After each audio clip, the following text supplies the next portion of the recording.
Simply click on the test and hit the green Start button. Our test header information will come up one more time before we begin our test so we can verify our information. One quick glance to make sure everything is correct, and we'll say OK. Before the test begins, you get one more confirmation. This allows you one final look before you begin. Part of our test, we'll go through to wake up the battery. So as the battery display opens, we can watch the process. Waiting for the battery to wake up, the precharge is successful, main contactors close successfully, and now the test has begun. Back at the block sequencing display, we can see that the battery is being discharged. It came to this question: is the state of charge less than 70%? If it was, it would have charged the battery back to 70% state of charge. Since it was over 70%, it discharged the battery. And now we're soaking for 30 seconds. Keep in mind that this is an abbreviated test and not an actual USO6 cycle. Any one of the blocks can be pushed through simply by hitting our next state button.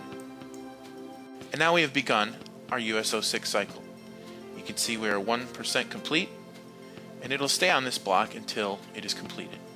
You can access information for each one of these blocks simply by right-clicking it.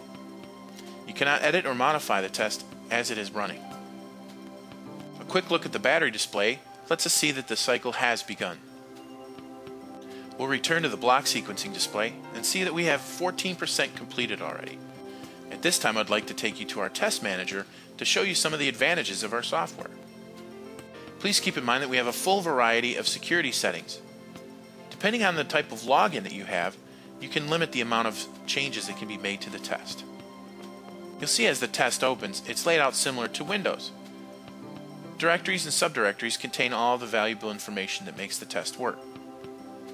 We refer to this test structure as modularity, since we have modules installed for each one of the components. At the top portion, we have our system level module. This contains the core of the test. Once you have your system module completed, most of your changes will be on the support modules. The support modules are broken down into groups: device, specimen, tests, and utilities. Under devices, you have all of the hardware connected to the system. We have the safety module, the battery coolant conditioner module, the environmental chamber module, and the power processing system module. We also have a specimen module, which is our unit under test. And on our test modules, of course, we have our GSCT and USO6. This application is not using any utility modules. Modularity gives us the advantage of importing and exporting these modules without affecting the entire structure of the test. This reduces the amount of time for test modifications between different test cells. It also allows you to change your hardware by storing a library of these modules. Once you have your library established, it makes it easier to build your test. Using the modularity concept allows us to define each one of the modules with all the specific information required for that module to work. To help you understand modularity, think of each module containing all of its own specific information. That way it can be exported and imported without breaking any portion of the test. For instance, our environmental chamber has all of its own channels, calculations, control loops, and test scripting. It also contains its own displays. So if we were to look into the display, we have access to modify it in any way we want. If you don't like this picture, you don't have to keep it. If you want to move pieces of the screen, it's as simple as a couple clicks, and you can rearrange things the way you're comfortable with them. There are no limits to the modifications you can make on our displays. And if you don't like the changes you made, simply do not save it. You can return back to that display to its original condition. The advantages of using modularity allows us to plug in and unplug these modules without affecting the overall architecture of the test. At any time, you can right-click and export the module to your library. You can also delete the module and remove it completely from your solution, which would allow you to import a different type of hardware. So if we were running a different environmental chamber at this location, we could simply delete the module, and import a new one. The same goes for our specimen, or a unit under test. It contains all of its own channels, calculations, test scripting, and displays.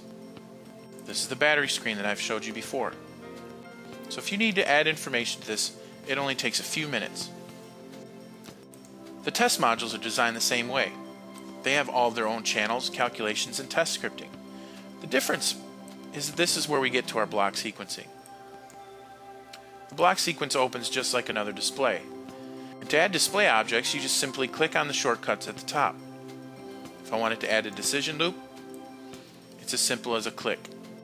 Let's say, for instance, I wanted to add a new block. I can highlight a group of the test blocks, move them out of the way, and I give myself room for a new block. As you can see, we have shortcuts to the blocks at the top. If you hover over the icons, you can get a brief description of the shortcut. This is a standby mode. So let's say I wanted to put the cycler into standby. I simply click the shortcut and it generates a block on the screen.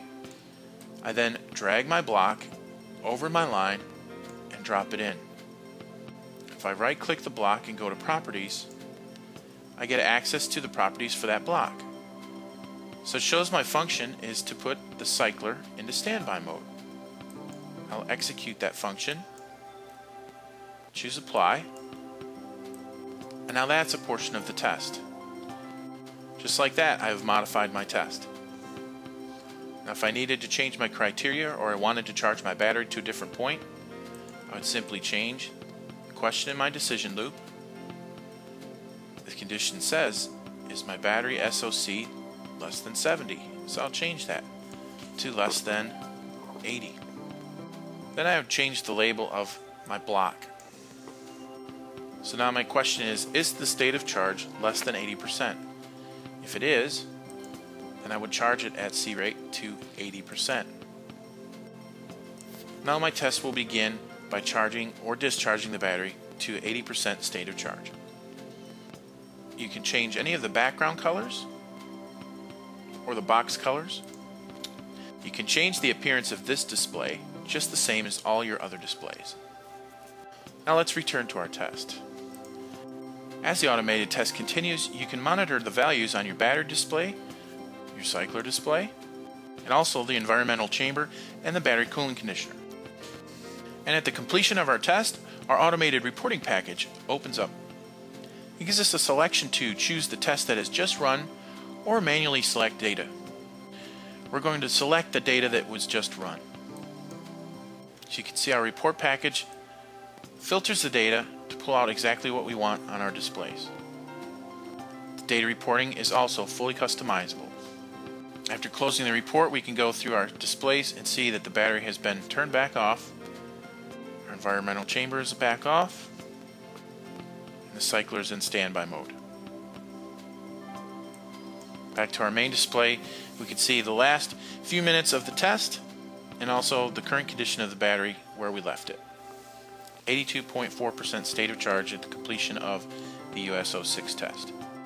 That concludes this demonstration. Thank you very much for stopping by A&D Technology's booth.